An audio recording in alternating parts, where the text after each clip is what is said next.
দায়িত্ব পাওয়ার পর রোববার প্রথমবারের মতো শিক্ষা মন্ত্রণালয়ে উপদেষ্টা ওয়াহিদুদ্দিন মাহমুদ গণমাধ্যমের মুখোমুখি হয়ে তুলে ধরেন শিক্ষা খাত নিয়ে নিজের ভাবনা, নতুন সরকারের পরিকল্পনা।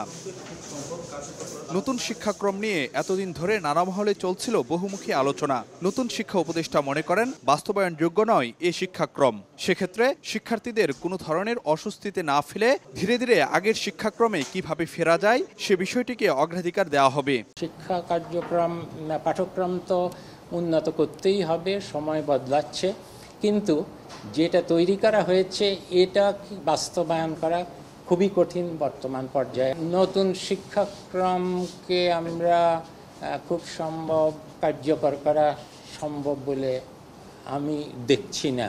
যাই আমরা করি না কেন, হয়তো অন্তত এই সাময়িক সময়ে আমরা আগের যে শিক্ষাক্রম সেখানে ফিরে যাওয়ার চেষ্টা করব।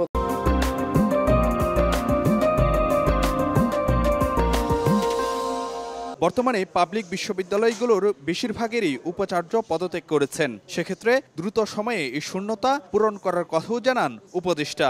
40টার মতো বিশ্ববিদ্যালয় হলো অভিভাবক শূন্য, এবং আমাদের এগুলো যত তাড়াতাড়ি সম্ভব আমাদের এগুলো চালু করতে হবে।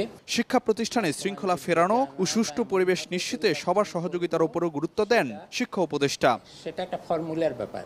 ফারুক ভিয়া, রবিন, সময় সংবাদ, ঢাকা।